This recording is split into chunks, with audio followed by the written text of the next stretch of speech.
Ready when y'all are.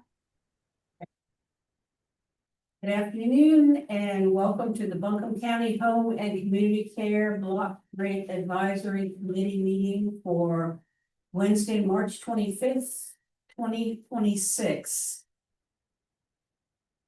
We have a lot on our agenda today, so let's get started with the housekeeping. Are there any revisions to the agenda?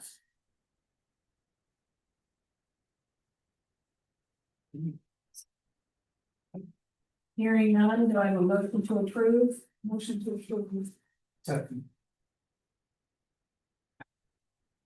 Regarding the meeting minutes from last month. Any changes, corrections, deletions? Look very complete to me. I move approval. And we have a motion and a second to approve. All in favor? Aye. So motion moved. You. Allison, I guess you got stuck in the traffic. Ooh. And going back the other way, it's worse. Yeah. Well, we just got through housekeeping, so we're on to looking at the units of service. And the supplemental aging fund report, and also we have a historical report provided by the AHS Finance. What I would like folks to consider, and we're definitely going to need to do this on the Buncombe County Supplemental Aging Funds, is we're getting close to the end of the year. And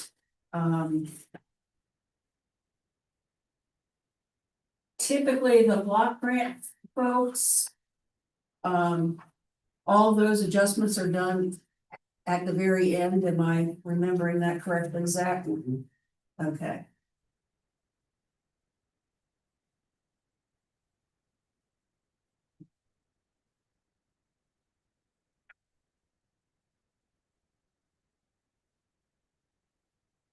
So the folks that I noted was the general transportation for Mountain Aging Partners. Also Mountain Aging Partners Adult Health. The in-home aid for Buncombe County. And then Land of Sky, I want to say the Land of Sky is the case. Motion disease prevention. Yeah, and we did get an email from Haley at Mountain Aging Partners. They just wanted to get an update about adult day funds. They've continued enrolling participants and services and anticipate increased utilization in the coming months, which should place us on track to fully extend HCCBG funds by the end of 2026 or FY 2026.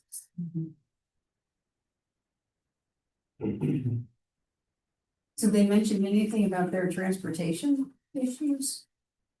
And dollars fundings? No, they just mentioned the adult day funding.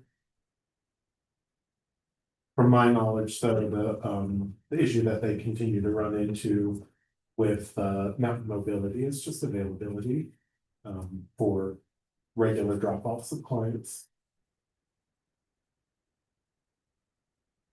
See, I'll have to admit, because when I look at mountain mobility on our units of service, they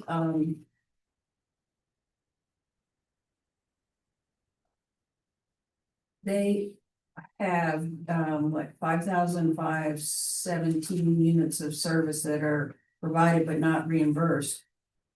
But there, to my mind, it's a disconnect between if Mountain Aging Partners is using mountain mobility and. But mountain mobility this is for medical transportation, so mountain aging partners would use them for general transportation. Okay. I keep forgetting that, I apologize. So the Mountain Aging Partners transportation is general.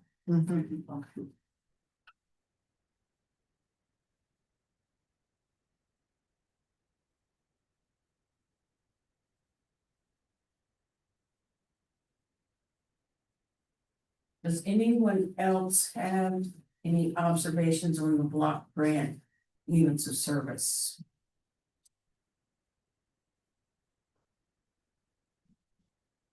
Can you guys remind me again why the county's in-home aid is short? Because the, first of all, we were gonna use all the BCSAF money, but then we were told we could not. We had only used the HCCBG money. Secondly, because remember, this is the whole deal about how we've had like a significant increase in the SA in home, and so we don't have the case management to be able to support all the clients that we had intentionally hoped, because we needed a position last year. And so it's in the budget this year too. It's going forward, it's still going forward, so we're still, no, we're, there's like two that are going forward, this is one of them, so. And SA is special assistance. Special assistants in home, and so they do not allow full wait list. And so we have a team of case management positions, and they have to do the SA in home cases, and the state does not allow there to be any kind of wait list. So every case that comes in, which can be like 5 a week, we have to like have a social worker that deals with those and supports those. So it's really limited our ability to do like pull people off the waiting list, those kind of things. So that service is not considered in-home aid service. No, it's not even paid. It's what it is people who would qualify. They have their assisted living level of care. And so they would qualify to go into placement, but instead they get the financial difference that, so with Medicaid, the amount that would have been paid to a facility, like the Medicaid rate that would be paid to a facility. So like, for instance, say they got like $1,200 and the rate, I don't know off the top of my head what it is, it's like 16. So they might get like $400 for themselves. So that like if they need extra help in the home, to let them stay in their home. That's the purpose. So, and then they have a social worker that also. Yeah, we know, we all experienced it. Nope, that's not in our social work. Now, some of those folks do have in-home aid through our program. Oh. But that's not part of the program. If you have Medicaid though, you typically will qualify for PCS too, so which is personal care services. So we try to do everything we can not to use our contract is for the people who can't get it any other way. Right. Can't pay for it any other way, so. But no, that's not. It's a financial program more than anything else, and social work, it has a case management component to it.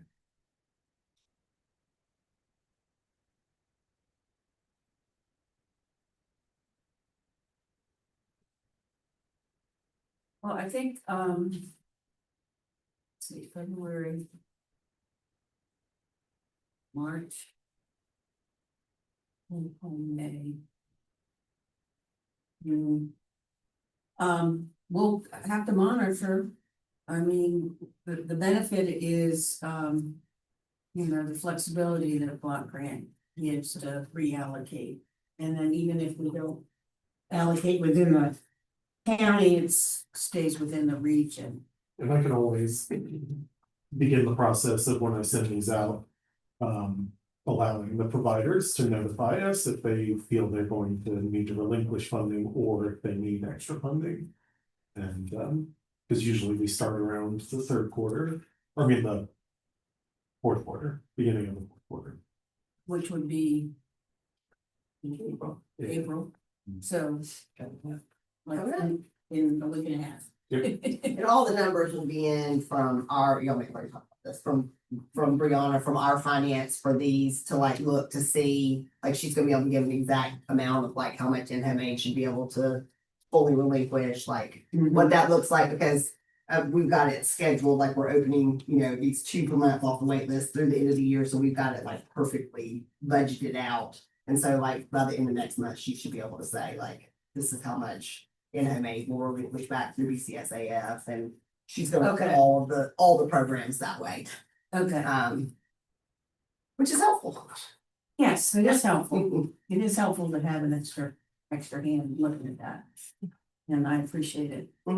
anything else about units of service? Before we move on to the supplemental aging funds.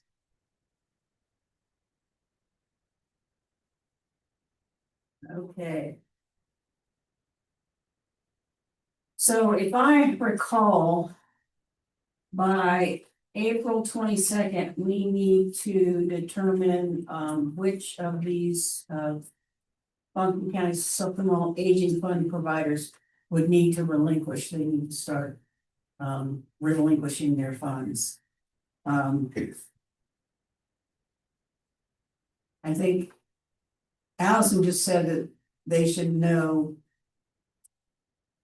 soon about in-home aid for this, for the. Yeah, she's gonna look at all the March invoices for every BCSAF program, and then she's gonna estimate out for the rest of the year, which Billy's been also making those calls, Oh, good. you know, like for Unitay and some of the, Mhm.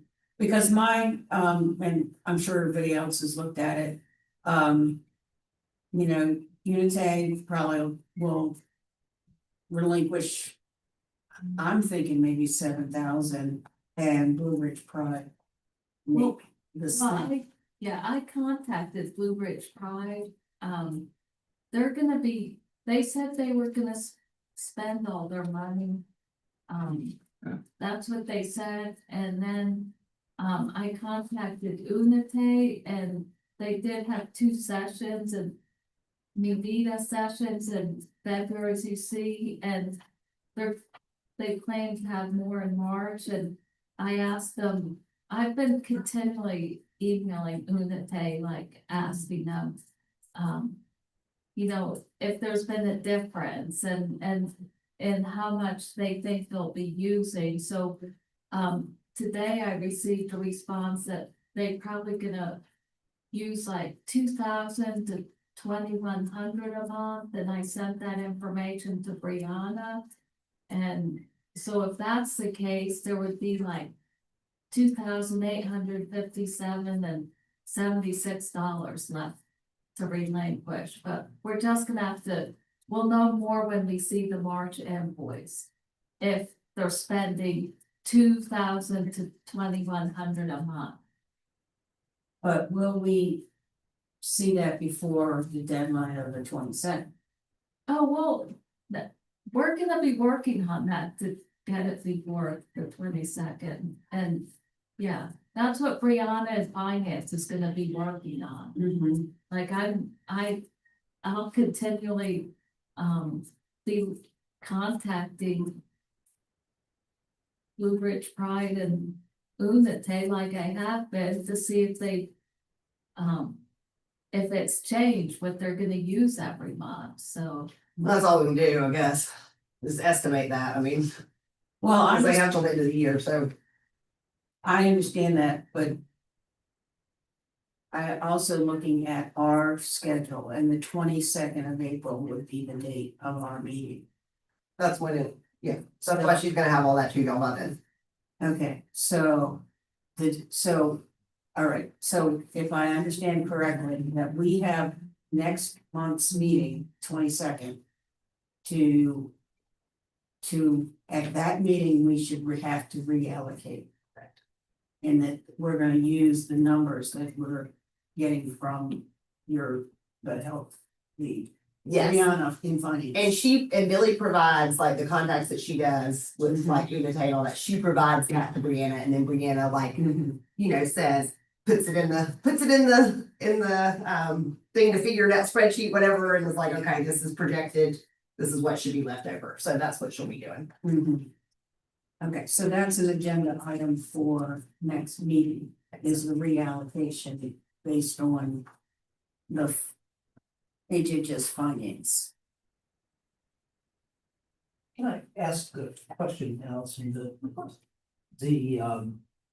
What I heard you saying, but I want to just make sure I heard it right, is that you got a request for new staff, additional staff, right? To help you deal with the backlog, if you will. And so there is a tie in there in terms of funding what funding for next year looks like. Is going, how much volume you can, is gonna be dependent on getting that additional staff person. Correct, and that we are, like I said, at this point in the process, we think we're getting it. However, I think I clearly put on in the application that like this is to fund at our current, where we are currently, this is what we would have to have. But the hope, and we didn't go crazy either. I think we said we would fund 50 of this. Like we could do 50 even if we get a new position, like we were pretty conservative. And so yes, but that's what, Okay. you know, So that, in a sense, that creates kind of a dilemma for us in terms of funding level of. I Yeah, and I agree with Dan. I mean, looking at these numbers, even the next chart that comes from Brianna on the historical data, it's in-home aid that has year after year not. Yeah, and we were talking about that at lunch today too, that in the far past, that I think we overestimated the amount of people that we would be able to open. This last year was because of the, absolutely because of the SA and home changes. I mean, that's what that came from, but I do think traditionally years prior to that, if there's been a lot of, oh, yeah, we're like wishful thinking that we were gonna get to open all those people this year. I mean, I knew that. I mean, it was very realistic about you open this many per month and this is what it's gonna look like. Like, I mean, Brianna did it like staggered, like we open 2 this month, that means they'll start service the next month. We open 2 this month, they'll start service the next month. Like, we did it like extremely, we did it better. Conservative. So you're better trying to like make it so that it was gonna be more accurate. I mean, because you know, this past year we would have, it could have been more accurate if I had had a new position and you know, but the county last year said no new positions, none. This year they've not done that. It's at the commissioner's level right now. The budget is at commissioner's work group right now. And it's still in there. It's gone through all the other cuts before that. And so that's where it sits, is at the commissioner level, and they're doing budget work groups right now. So I think there were 2 from HHS that got in the budget. So not a lot. So the constraint is on the service supply side, not on the demand side. Absolutely. Are the wait lists blowing up or? That's still probably 100. Yeah. Which has been consistently. Now, I will say this. It's 100, and as we go through and start opening, you find that people are in different situations too. Like we keep up with that here and there, but people will have gone into placement. People will have, like, as we go down the list, so I'm not sure that that's at 100% accurate. Like the numbers of people are still in the same status that they were in. But yeah, wait lists are crazy. Yeah. So anyway, I know it's difficult, you know, but I'm just sharing the information. Does the county interact with some of the other, there are other agencies out there, both for-profit, nonprofit, who provide some kind of in-home aid services? Does the county interact with that much? To say, you know, can you take our overflow, or can you help us out with this client, that kind of thing, the county can? The county subcontracts with those. We do subcontract with 3 agencies. Oh, well, 2 now, because Premier closed. But we subcontract with 2, and we give them, but see, we can only give them the ones that we can, I mean, we have to have a social worker. There has to be a social worker, so we can't just be like, oh, I mean, we can open all, you know, however many people, but I've gotta have a social worker that can do that, and that's where the problem is. And the social worker supervises the general.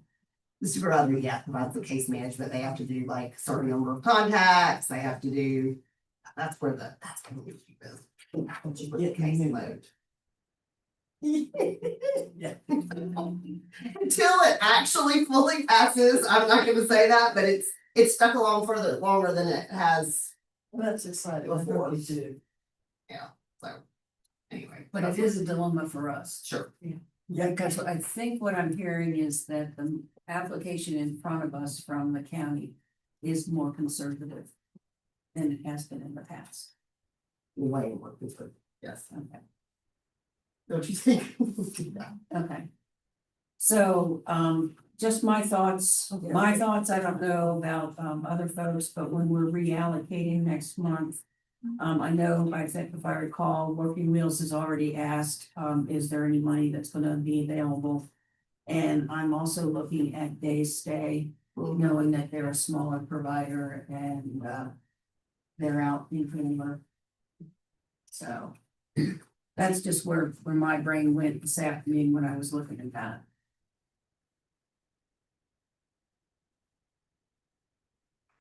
Okay, in conjunction with the note on the agenda from Buncombe County Financing, HHS Finance.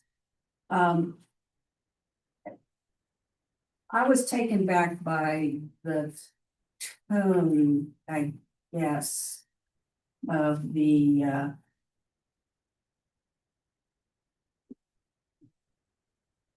note. As a reminder for the committee, per county management recommendations in 27, should carefully consider prior year spending and year-to-date projections, continuous allocation of funds to providers that fails to spend the full amount year over year will, one, risk Buncombe County supplemental aging funds being cut further, prevent us from being able to reallocating funding to other providers close to the end of the year, which will result in not spending the full allocation. This will likely further result in a cut of Buncombe County supplemental aging allocation for the following year, because it looks like we don't spend it all. Why is this so rigid, given that we're not in control and the agencies aren't in complete control? Paralyzed or half, as it were? Well, I mean, what's hugely better is that in the past, it was like, this money all goes back to the county. I mean, we were clearly told that, and then this year, after a lot of communication and going back and forth, we were told, oh no, you actually can reallocate it. We just need to make sure we spend, that the reallocation is spent. So just like HCCBG, you like gotta zero it out. I mean, so it's the same concept. But so I was at least bad about that. Well, I was happy about that. I think what we just said earlier was the fact that the county's in-home aid program was the one that was not losing all their money over the years. And the other thing is, I want to respond to the room here because I feel like this committee has worked very diligently in maintaining the fiscal stewardship of our programs that we allocate to. And, you know, in some cases, we've reduced an allocation to someone who didn't spend what they had. And then we constantly monitor the low utilization providers. I mean, constantly. So I feel like we're good stewards. I'm glad we're able to reallocate the Buncombe County supplemental aging funds. And I'll do my darndest to see that it's not cut any further. And I do think there was a recognition of the fact that y'all, gee, look at all that kind of things. Like, I think this perhaps came from someone who's Not here as Someone else. hands down. And so that, and so as we were like, well, they do this, they do look at things. Yes. And so, and the people who know. Okay, well, I just want to put it on the record. Don't you agree?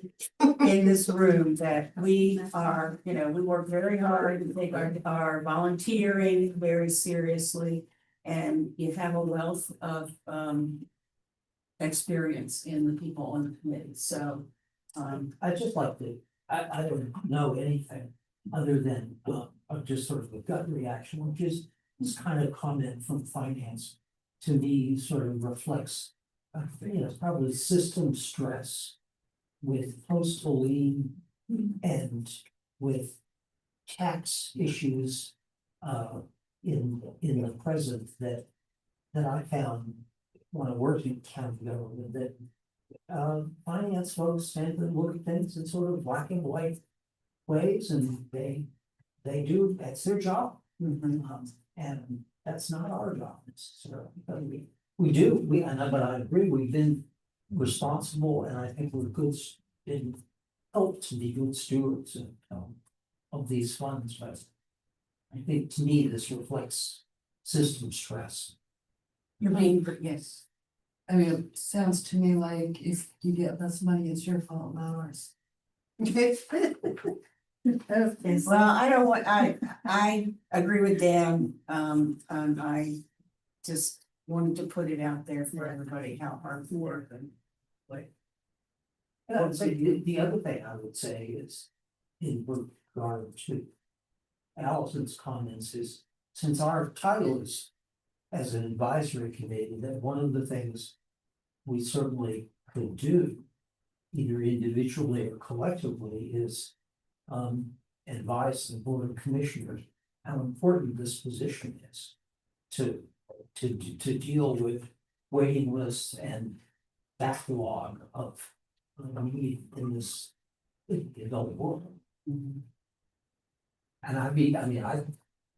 I'm sitting there thinking, oh, I'm gonna go email my commissioner, but they know that's important. And I think Suzanne has had very limited success with reaching out to them.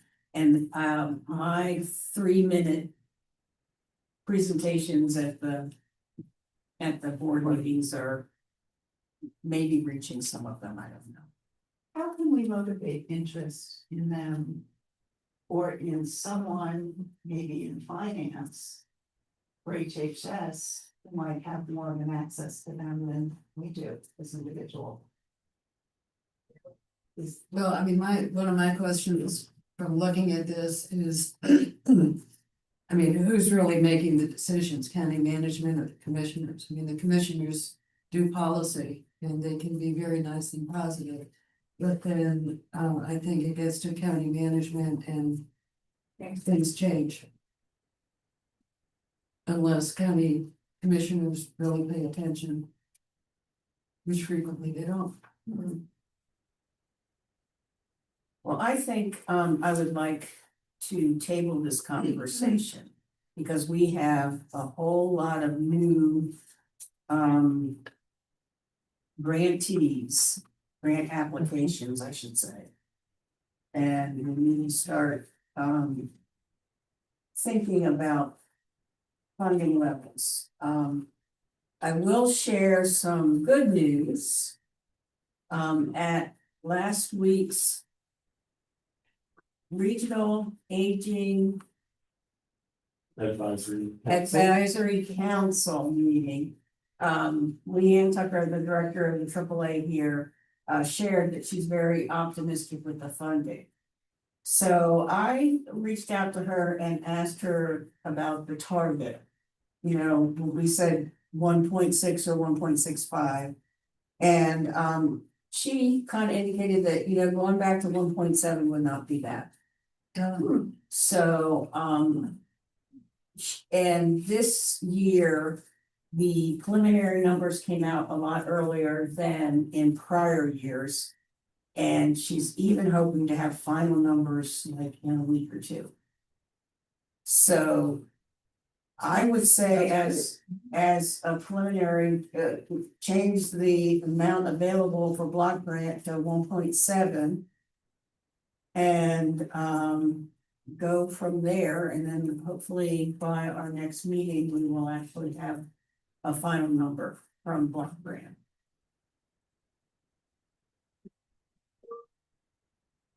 So that is the good news. On to the challenge.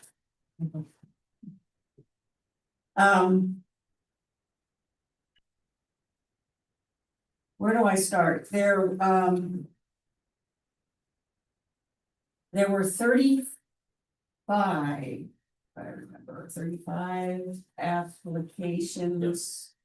36, 35 compared to 29 last year. Doesn't count Mountain Mobility. Right, so Mount Mobility is, yeah, 36. So why don't I have 37? I have to look at that again.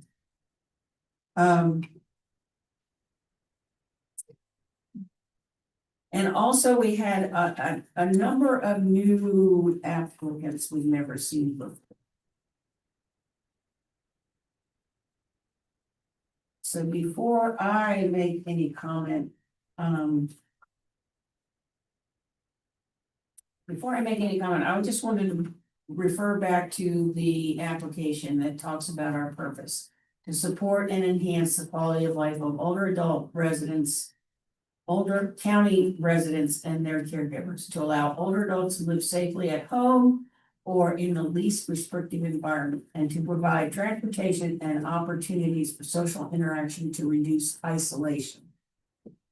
And for the Buncombe County Supplemental Aging Funds, I don't know if folks remember, but we state in the application that provides additional funds for persons 60+ to supplement the funds services that are outside of HCCBG categories. And these services may include, but are not limited to, the following categories: services that address identified unmet needs, services that approach old problems in new ways, new innovative and non-traditional collaborations, and existing collaborations to operate in new ways. So when I look at the funding levels for each of these buckets, I see that the flexibility in the supplemental aging funds and creativity in the aging funds, supplemental aging funds too. So with those kind of things in mind, anybody want to give me their reactions on opening up the website? Well.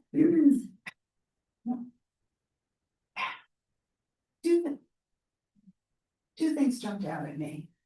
We had a handful of applicants that were for-profit.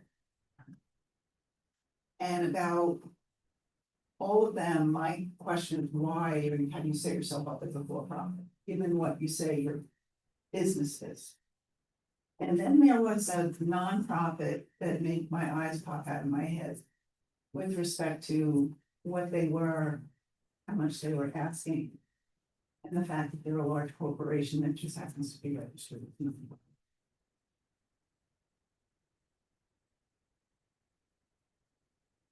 don't know if. Well, to address the for-profit versus the not for-profit. I've communicated with both Billy and Zach came back with these instructions in the budget manual that says that county funds shall be public and private, public or private nonprofit agencies for this right. Shall be public or private nonprofit, so they can be public or profit. So and let's see, shall be public or private nonprofit agencies or organizations, except when a procurement process has been used to select and contract with for-profit organizations to provide services. So that would be like in the past when the subcontractor was a private company that was subcontracting from, say, the county. That's the example. I've also heard in the past that for-profits have been used when there are no alternative for service in the area. So the conclusion was, I would say that the for-profits can apply, but it's up to the discretion on whether we fund them or not based on the information above. By that definition, it sounds like at least one of those for-profits can be put to the side.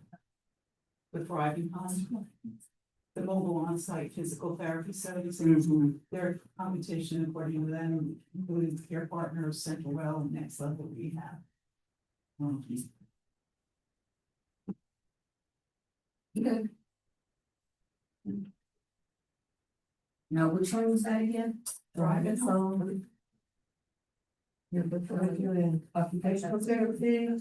Yeah. Applying for HCCBG money. And there's only doing OT. That's my understanding when I read it. In-house. Why they come up back to your home, yeah.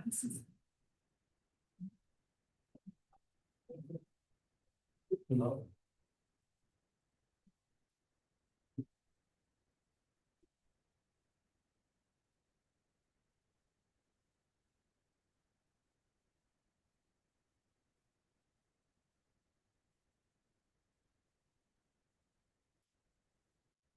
So the one, okay, I had a question, and Billy, maybe you can reach out. There's the for-profit in-home aid, Big Hearts and Big Smiles. They said they also did education and workshops. And I could not read their budget page. It was all over the place. So I don't know. Being an accountant, I tend to go look at the budget pages in addition to the other stuff. So I was a little taken back by that. Also, when I saw the amounts that folks were looking for that had not applied before, I was really taken back. And when people contact me during the application period, and I always, refer them and show them the recommendations for this year, so they have an idea of what people were funded for this year. And that's on the county website. Yes. Yeah, you can So access I send them that, and I have a copy of it, and I send that just in case, They can't find it on the website. yeah.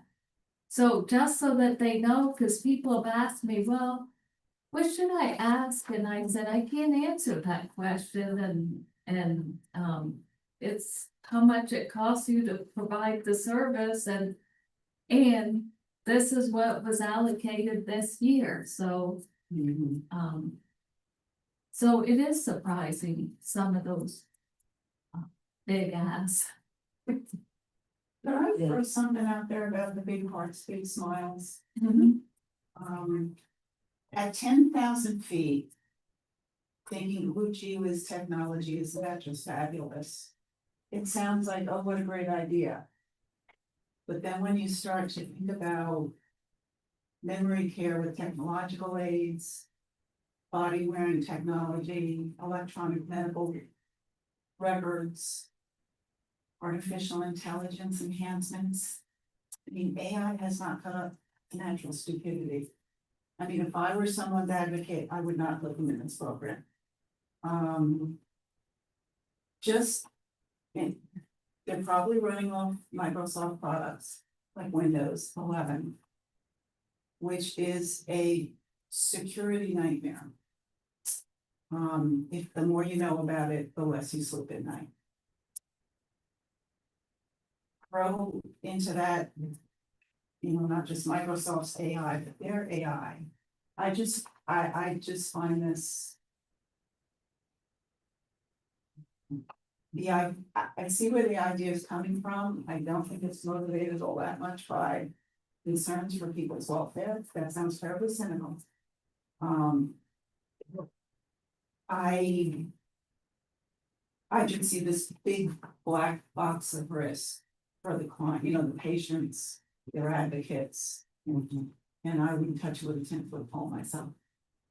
I don't know if that's something that we should fund, just on a philosophical level. Well, that's what today's all about. Dan?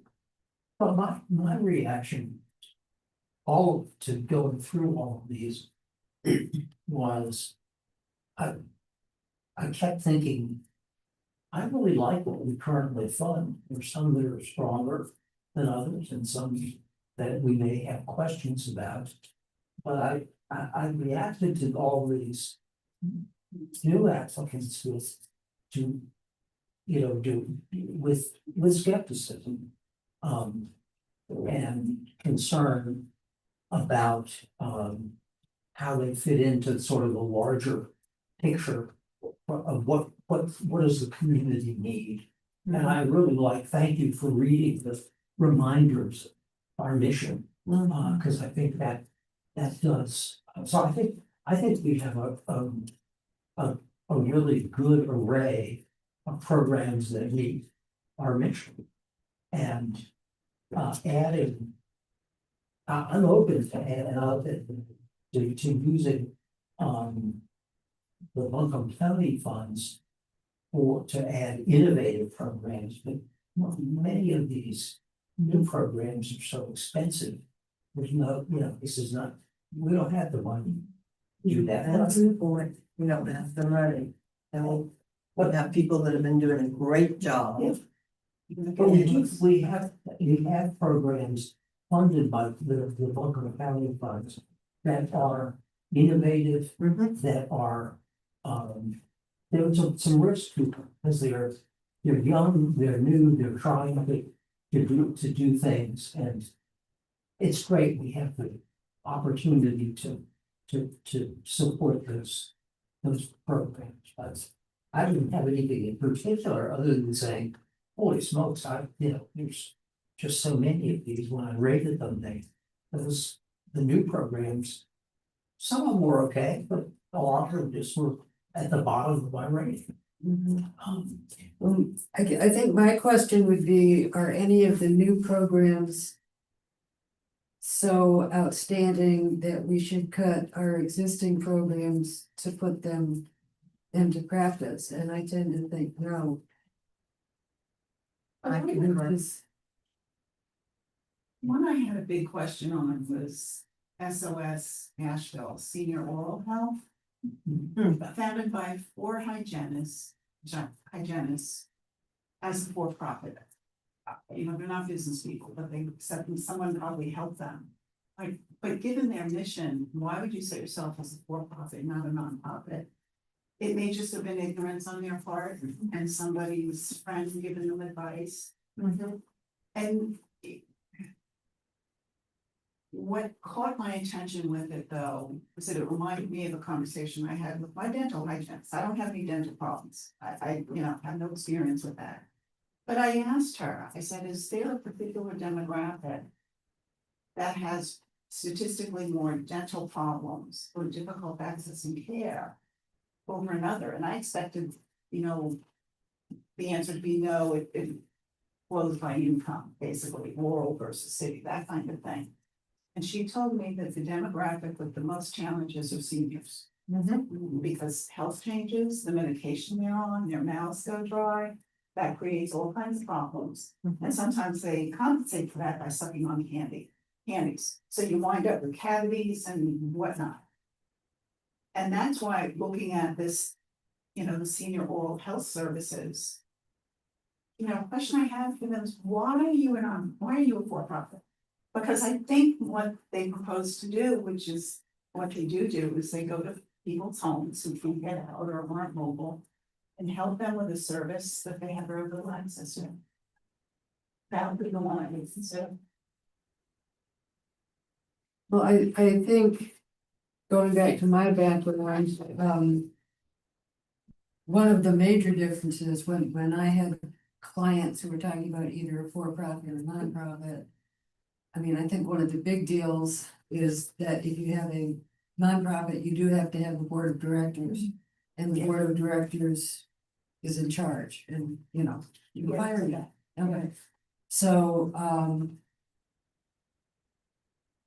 and I don't know because I'm not really defending them. I would never see it being a nonprofit, but, I think there's some, organizational things, but I would prefer to give money to people who are clearly not for profit.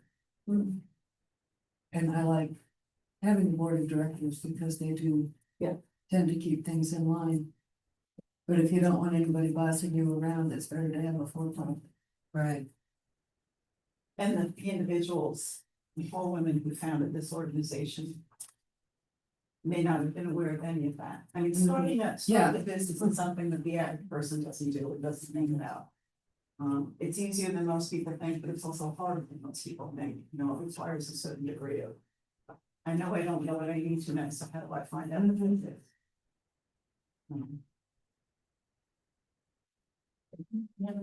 Well, when I was looking at that, I was thinking. Some of these people are eligible for Medicaid, could they get transportation and go to a Medicaid dentist? Are these people taking Medicaid? Or is money going to people that would be eligible for Medicaid through this? Because, as we all know, Medicare does not pay for dental, but Medicaid does. And I was just kind of looking at that, and then it looked like mostly they were doing cleanings at $85 a shot, which isn't that less than going to a dentist, but I do understand the transportation and maybe they can't get out.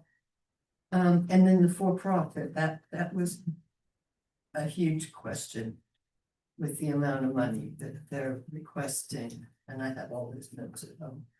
But, It's getting crazy in its costs. yes, and it's in Bunker. People are leaving and going to Charlotte and paying a whole lot less than, I was just reading all this, yeah, as somebody had told me about the dental vacations. Do we know, about, dentists taking Medicaid patients in Buncombe County? Do we know about them? Yes, do we, I guess, my history, my history is pretty old. It's, but that a lot of dentists don't take Medicaid.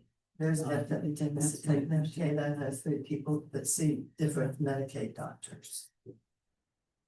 But it is harder to find and there's wait lists. And there can be It is- wait, exactly. It can be. Exactly.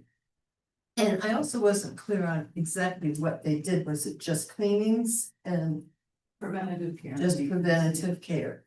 Which is very important, but. And we said that's a for-profit? Uh-huh. Okay. Yeah, no, I mean, I like the idea really well, because it's very important, it's in a little large, but don't do it. And then they have no teeth. And no money for teeth, and should be with an assistant. Yeah. Yeah, so I see.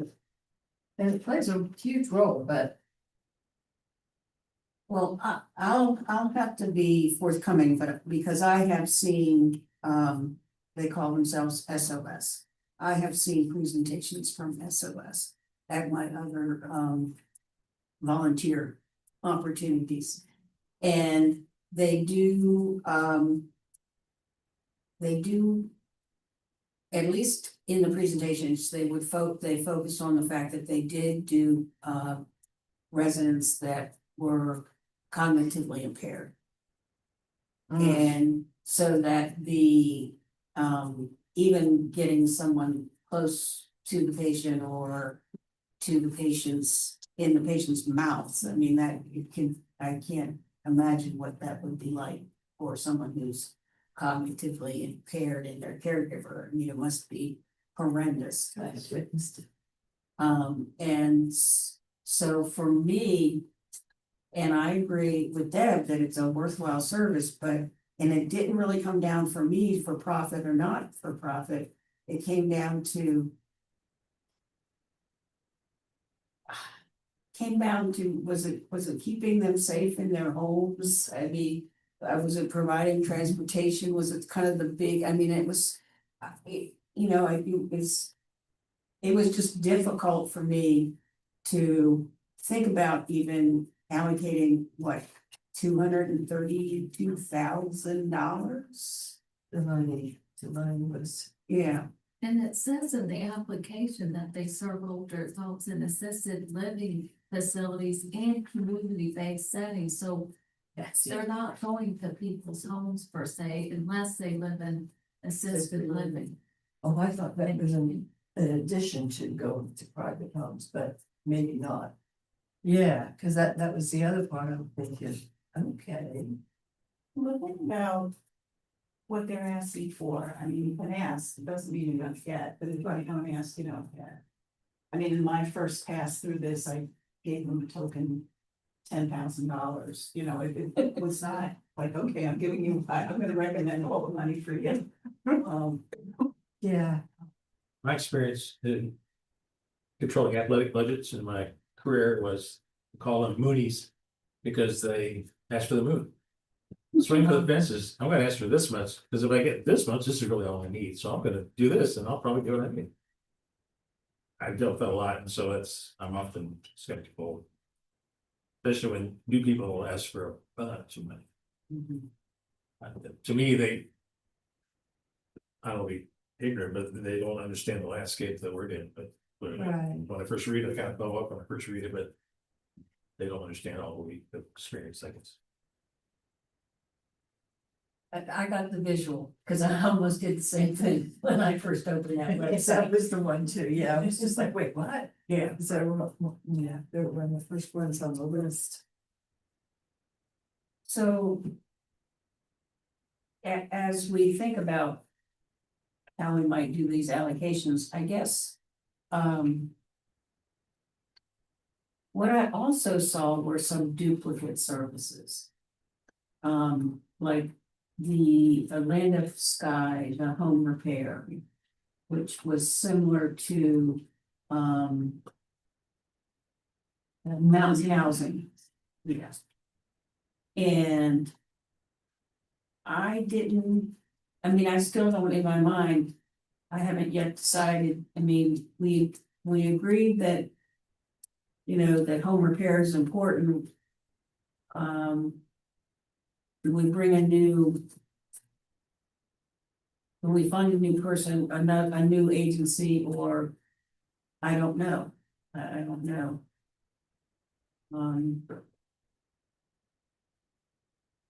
Does Evelyn Charities also provide financial support Rent assistance.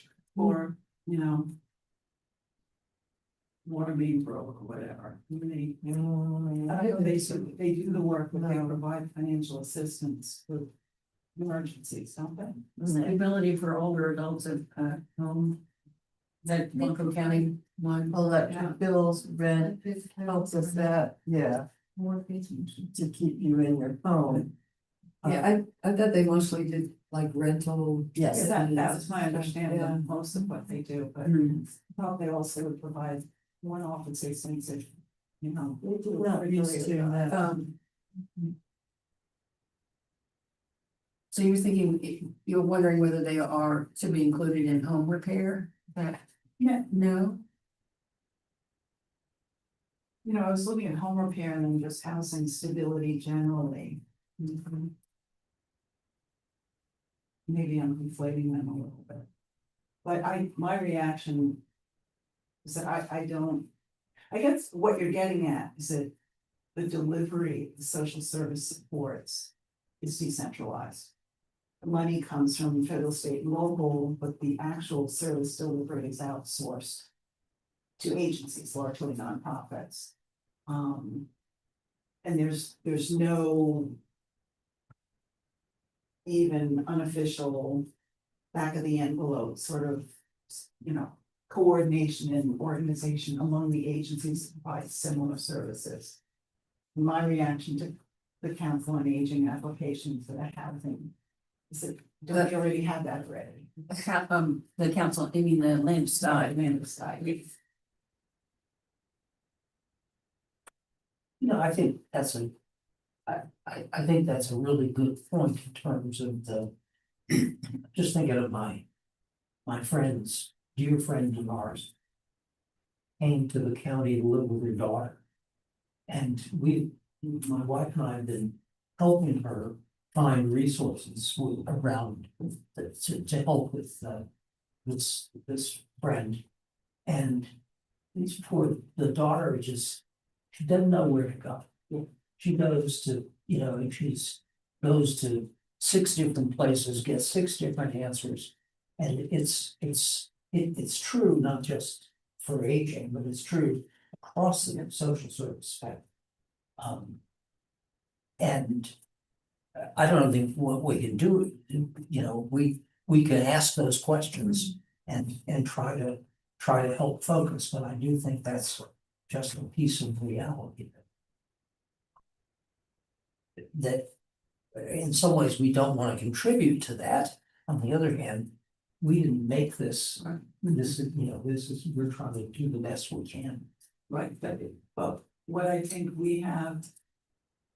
The option to do is to at least provide a little focus. From our end, so far as what we fund. Yeah. Now, if some other group popped up and they were just so obviously out there with. The trades and whatnot, and could do a much better job. As far as we can tell, than anyone that we fund here, we could just go fund them too, or fund them separately, or is set up.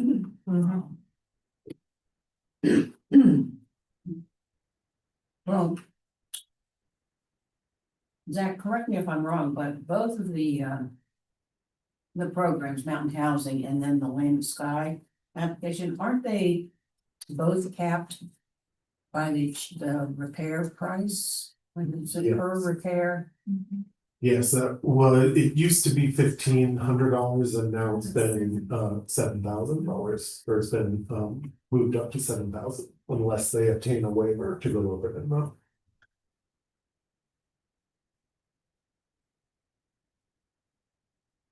And so the Land and Sky has this HUD contract which allows up to 15,000.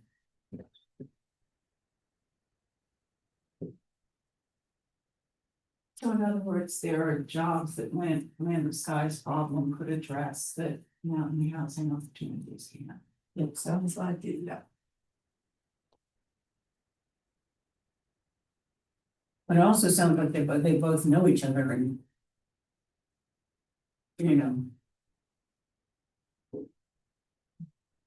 They work together, or they at least coordinate.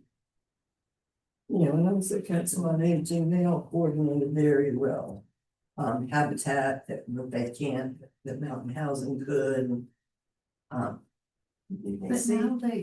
But now Habitat for Humanity, several years ago, they started Archer, which is the Asheville Regional Housing Coalition for Home Repair, because there wasn't that coordination like Mountain Housing would go to the same house as Habitat, and there wasn't that coordination, and Habitat put a database system that they're all working together, that we're gonna take this and you can take that. And so they worked on it, and so there's much more coordination and better coordination these days. And they So tried they- to coordinate in the past. I mean, they're Right. very cooperative with each other, but Right, we tried to do that But- central application, which is what they finally did and did it well. right.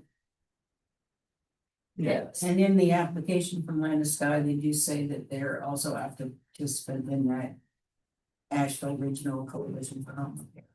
Mhm. And there's definitely jobs that cost that much.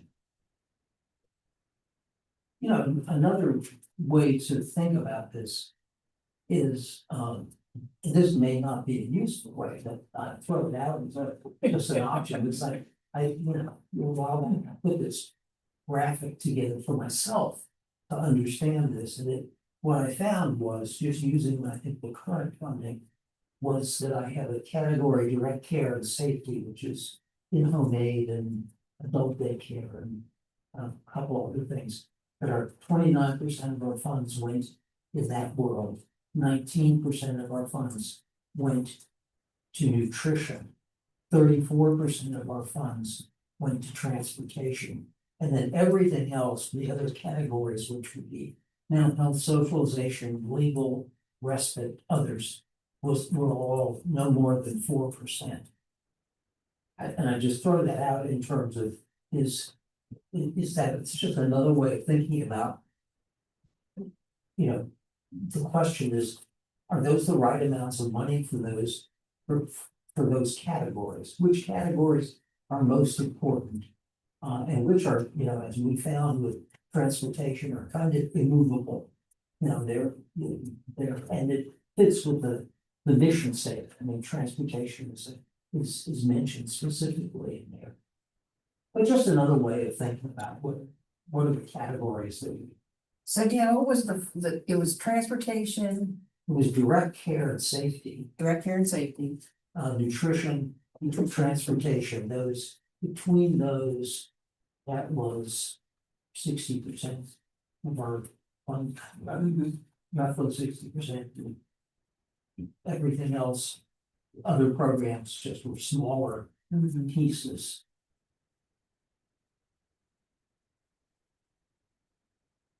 And again, one of the things I like about the, you know, we've got some, I think this may have been only, I can't remember, I thought, it looks like this was only, HCCBG and not the, not Montgomery County. I could be wrong, but I'm just playing with it.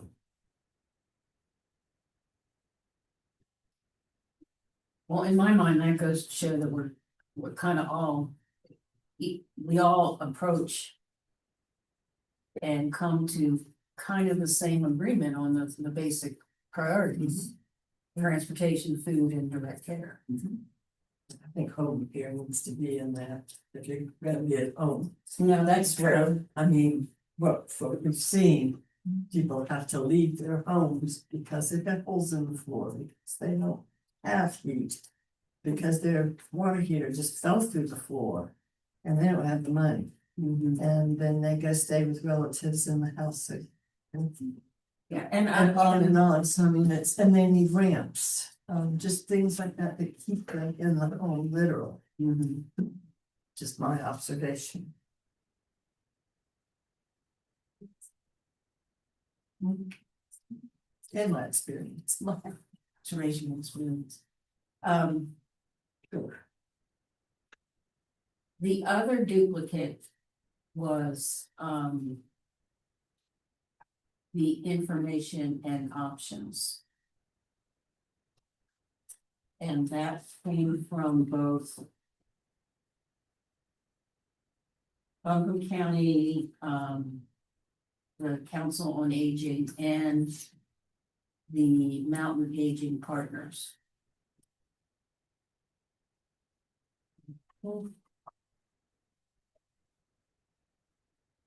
Council on Aging and Buncombe County's had a lot of problems in recent years.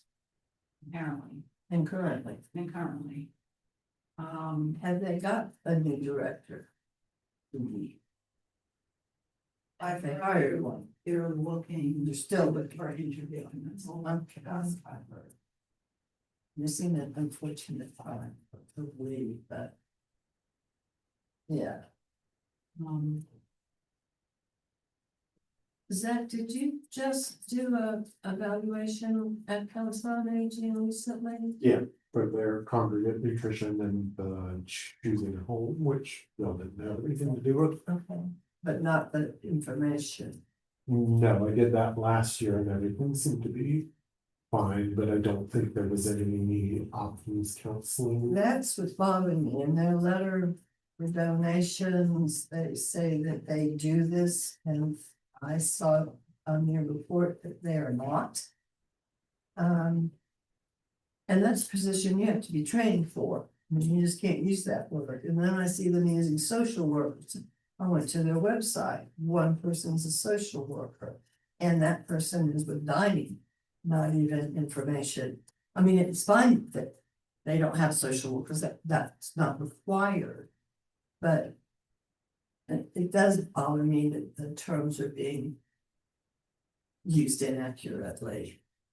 What struck me, I was looking at their website the other week.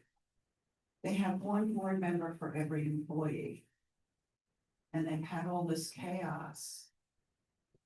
And while the executive directors and acting executive director, which is the whole, at one point there were two of them. While they clearly bear responsibility. I just suspect they have a board problem too. You would. I tend to agree. I'm wondering how this is coming about with the. And why the current ED is leaving right when we're funding. When she was interim for like a year. why wasn't the board stepping up and saying, okay, we want you to be here at this critical time? And she did do the grants and things, which is good, but I'm just. It leaves you wondering, is there more going on and how strong are they? And I do like, there's another option out there now. And I need some help, guys, with the. What is the difference between the service of information and the service of options? And that you mentioned there is a requirement for options. Right, and Bill, if you need to speak more about that, it wasn't at Council on Aging, when I was there, it was information and assistance.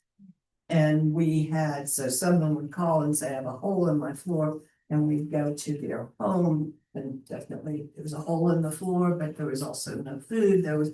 So we would see, but we could coordinate, we came out there with a giant briefcase with all these forms that we would fill out, that they had no idea that this could happen, and it was a great job, it was very rewarding, because you actually saw results and people were happy.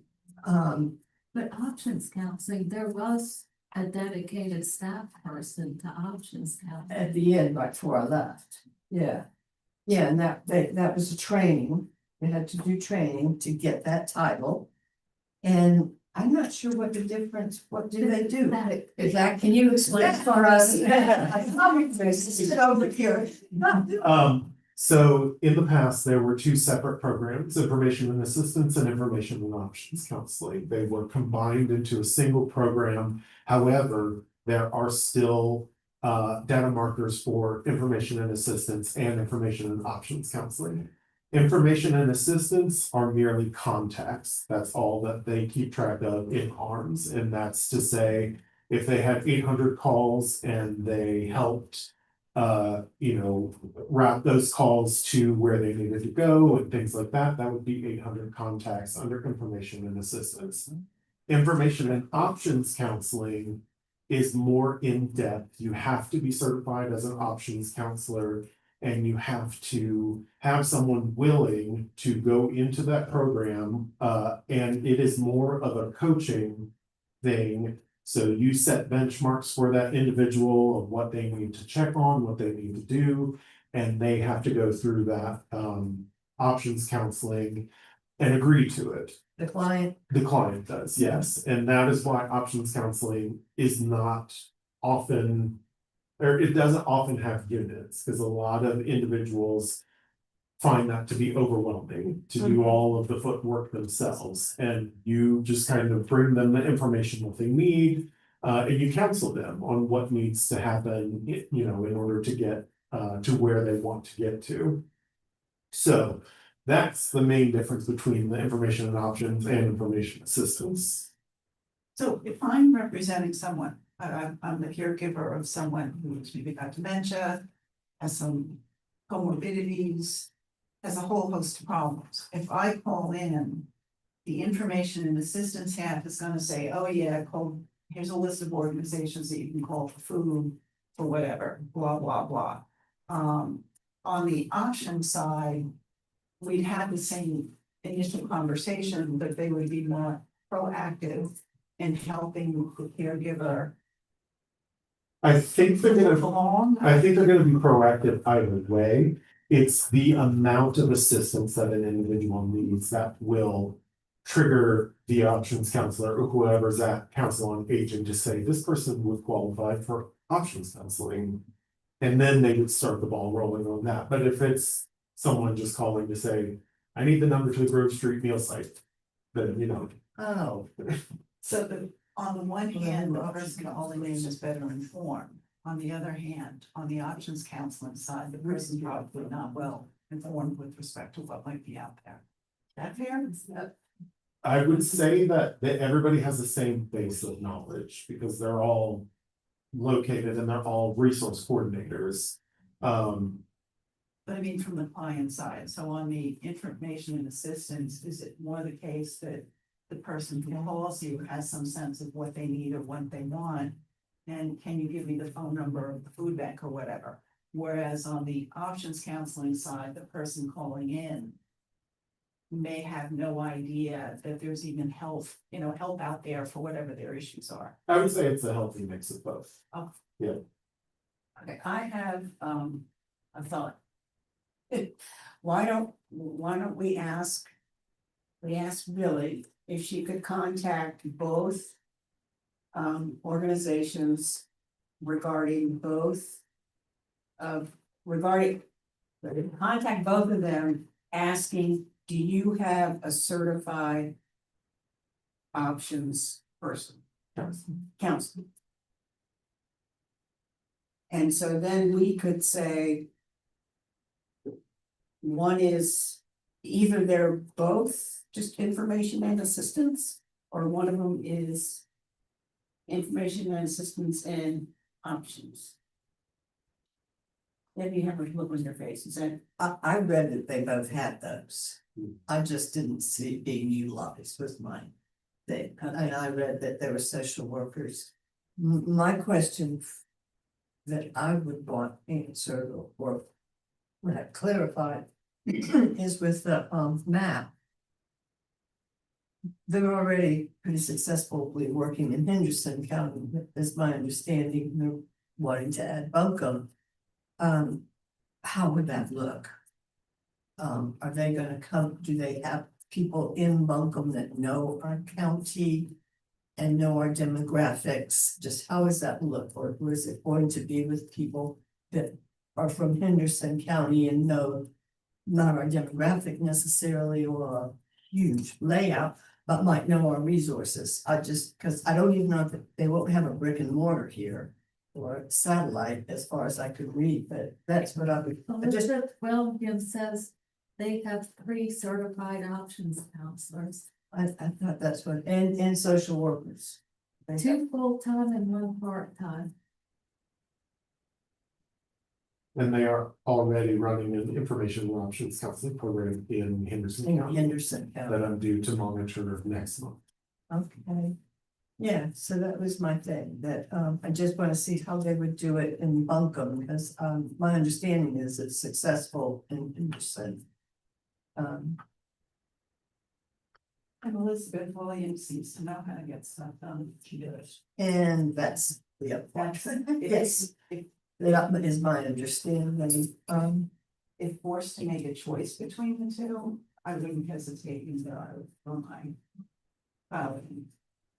And I wouldn't have said that a couple of years ago, but I'm just not sure it's happening. My heart is always there, but let someone else try. It's gonna be hard, I think. Yeah, and it's hugely important. And they also have all social workers. Who is that? Oh, Mountain Aging Partners, and they will have an office as well, in Buncombe, yes. really? They already have an office downtown for their adult day and adult daycare and adult day health. So it would just operate out of that one. Yes, Well, that makes sense.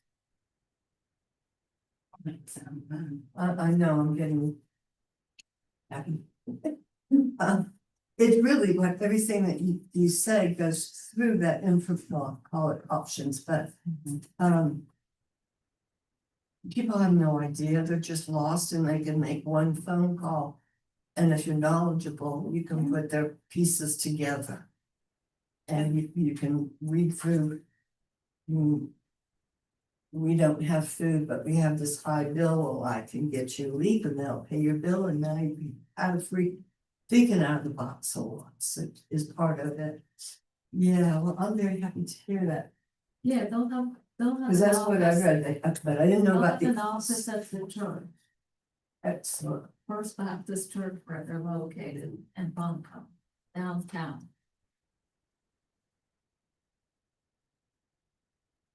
I like it. And they're doing home visits also, it said, and that Yeah, was my understanding from what I read. You know, we like that. Okay, So what well, about, never mind. so does Council on Aging have certified options counselor? They do. They do. I believe so, yes, I believe there there's at least one. I think they're training another one or in the process of training another one. It may be worth asking them. Okay. And how many resource coordinators, so to speak, will, Matt, get for Bangkok? Do you want me to ask? Yes. Yeah, I'm just curious.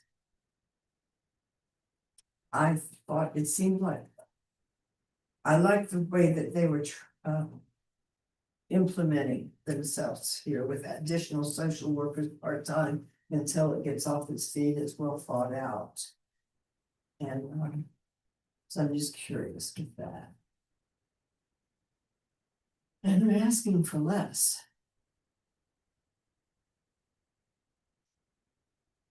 Well, how about we move along Yeah, right. to the Humboldt County Supplemental Aging Funds page. Because right now, we're gonna target 375 for them. 375. 375. Yeah, that's our target for them. And we had Elmer together, which was sounded like a post-stroke support, caring for parents. Seek. Healing. Seek Healing seems focused on addiction. And when I went to their website to get a better sense. The application didn't speak to me, but they have an addiction focus, but they don't seem to have a carve out for seniors. So. Which isn't to say that if you're doing addiction counseling, that you have to break people up by age groups, but. I didn't see any interest in a focus on seniors. And since that's our focus. So,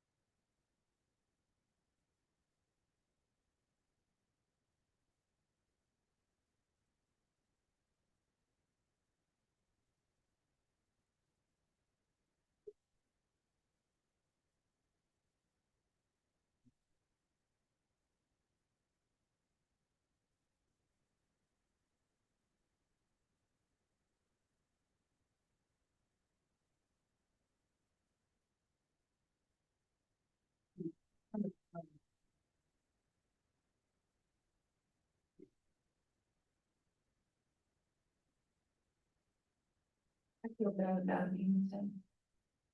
I know. Yeah, I asked them, why they didn't apply this funding cycle, and they missed the application deadline. They were disappointed about that.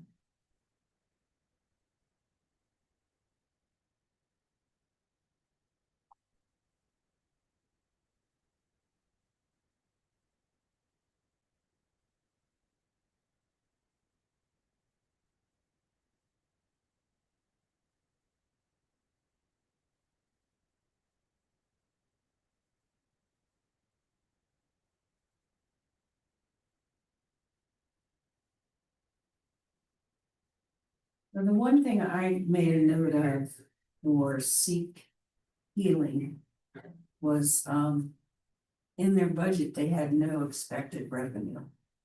So I don't know if that meant they're a startup or what.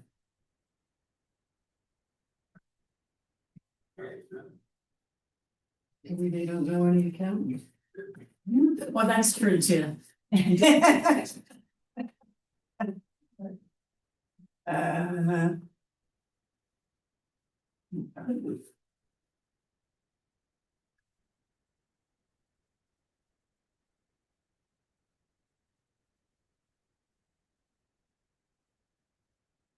My reaction to that one was on the fence.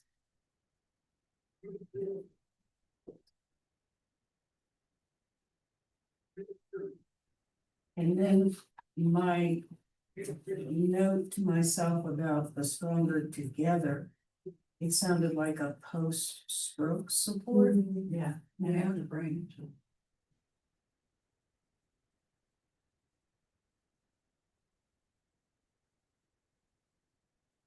Seem to be very focused on brain injury.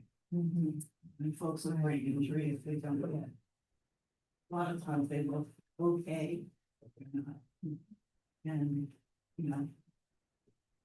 Sometimes when someone has a stroke, you can tell something bad has happened. With brain injury, they could be as impaired, but not. Well. And it happened, there's a lot of that among the seniors, and a lot of it goes on employers, you know, some people from that, their head. They stay up for 30 hours or whatever the new standard is, no, it's sort of okay, but.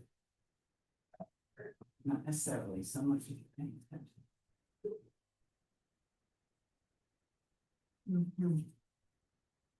And depending on what else we know about it, and that's a good example of. They're not asking for a huge amount of money. So that's the sort of thing that you know, might get into the ring as worthy of consideration. I would suggest that it is.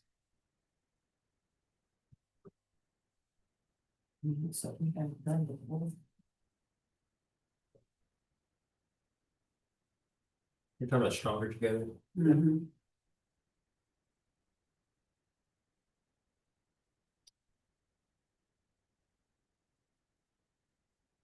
Does anyone have anything about Institute for Preventative Healthcare and Habits?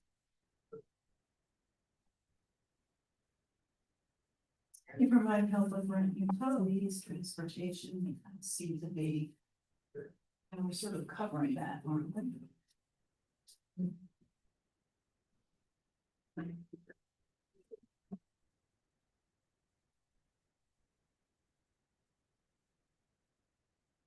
Life initiative for elders, help with rent, utilities, transportation, medical and non-medical, have a lunch program and health assessments.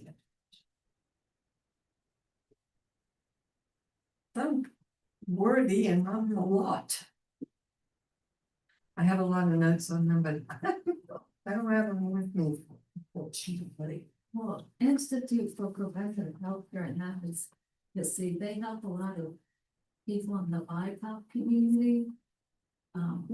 With resources. The CEO is a nurse with all these credentials that started this, but they also help people living with dementia. And people of all races, really, but. Yeah, definitely have them on my list. I think one of the dilemmas in thinking about an organization like that is there's merit in funding more grassroots organizations.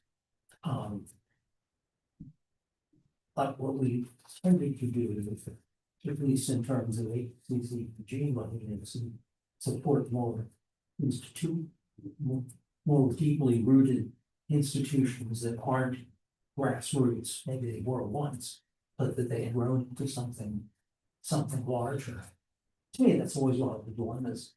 Here is how much do we put into grassroots, smaller organizations. Well, I think the history of this committee has been that they have been willing to, you know, be somewhat supportive. Yeah. You know, and I mean, and that's what the supplemental county funds have always kind of been used for, is to try to, we see a good idea and then support it and see how it grows. So.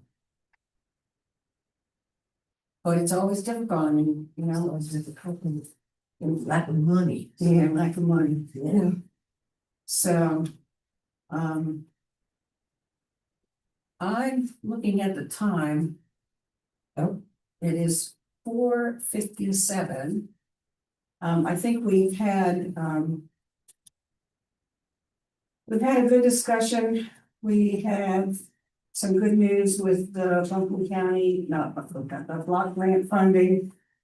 The supplemental aging funds, I think that was helpful for me to get some feedback on you guys, from you guys on the newer applicants. I will try to get in front of the commissioners the first Tuesday of next month. Just to say hi, it's me again. You know, because I looked briefly and you know, the whole county budget was like $663 million. And so our little piece of it was like less than 1%. So I know they're not really focused on it, but I would like to say to them, hey, you know, we're trying to find new folks, innovative folks, grassroots folks, you know, to do, you know, to help our older adults in new and different ways. I asked them at home, asked about my position and said, what do you think? And she said. She thinks it's gonna go through our position, so that's at least good. You know that right now, Buncombe Supplemental Aid Funds, it is at 425, right? That's where it's sitting, it's just whether it's cut anymore, Okay, so it's sitting at 425. so it's sitting at 425, but do we target that? Yeah. I said it just depends on if it's gonna get cut, so, Well, and I don't have a clue, that'll be. Commissioner work groups. well, then I guess our job is, Or David, I mean, I don't know, it depends, like, I don't, it's like they go, then they say this punch has to be cut, and then it goes back, you know, okay, well, you know how it works. Yeah. Mhm. but I know that by the end of next meeting, we have to have our final. Oh, yeah, So, I'm just telling you for what you know, I think you're smart to estimate lower. I mean, we could estimate the 425 and then do what we've done in the past is reduce by percentage. I think. You could do that. That's, yeah, that's where it sits, that's what it is. So we do that. Okay, I hear, I have, yes, That's one thing to say, so Deborah asked how many resource coordinators for Mountain Aging Partners if they were funded, and they're gonna determine what the need is if they. They're gonna figure out what the need is if they get funded. Gotcha.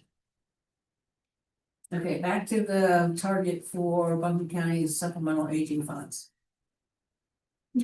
425 or 375. 425, and then we have to, we can just adjust it proportionally. That's easier. And then going back up. Then into that 375 and Okay. going back up, I think. Okay, well then, do I hear a motion? That we change the target from 375 to 425 for our allocations for the supplemental aging funds. Make the motion. Second. Any discussion? Shall we make a vote? All in favor? Aye. Do you want to have the HCCBG on there too, just the 1.7 rather than 1.6? I don't think we need to do a motion on that. Okay. Yeah. So the motion on the floor is to change the target for Buncombe County supplemental aging funds to 425. I have a motion from Suzanne and a second from Deb. Discussion?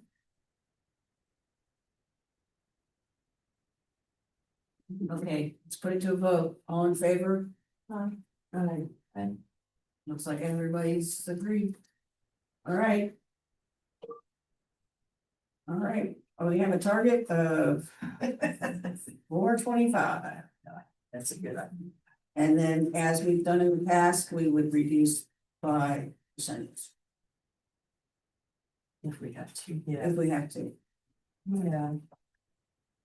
Okay. I'll still go see the commissioners. I'm sure they'll be happy to see me. Always.